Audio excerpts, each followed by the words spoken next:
ঘড়িতে ঠিক বাজে 12টা।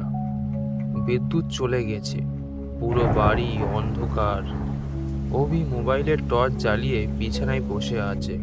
হঠাৎ ফোনটা বেজে উঠল। নম্বরটা একটি রহস্যময় নাম্বার। 10টা নাম্বারই 000, কোনো সংখ্যা নেই তাতে। কাঁপা কাঁপা গলায় রিসিভ করতেই ফিস ফিস শব্দ শোনা গেল। আমি তোমার বাড়ির বাইরে আছি, শুনতে পাচ্ছ তুমি? অভি জানলার দিকে তাকিয়ে দেখে রাস্তায় কেউ নেই। হঠাৎ লাইনটাই কেটে গেল। ঘর পুরো অন্ধকার। 1 মিনিট পর আবার কল। এবার শোনা গেল, এবার আমি তোমার ঘরের ভিতরে। পেছন থেকে ঠান্ডা বাতাসের ঝাপটা লাগতেই অভি ধীরে ধীরে ঘুরে দাঁড়ালো। কিন্তু আলো পড়লো শুধুই তার খালি বিছানায়, এবং সে দেখলো সে নিজেই তাতে ঘুমিয়ে আছে।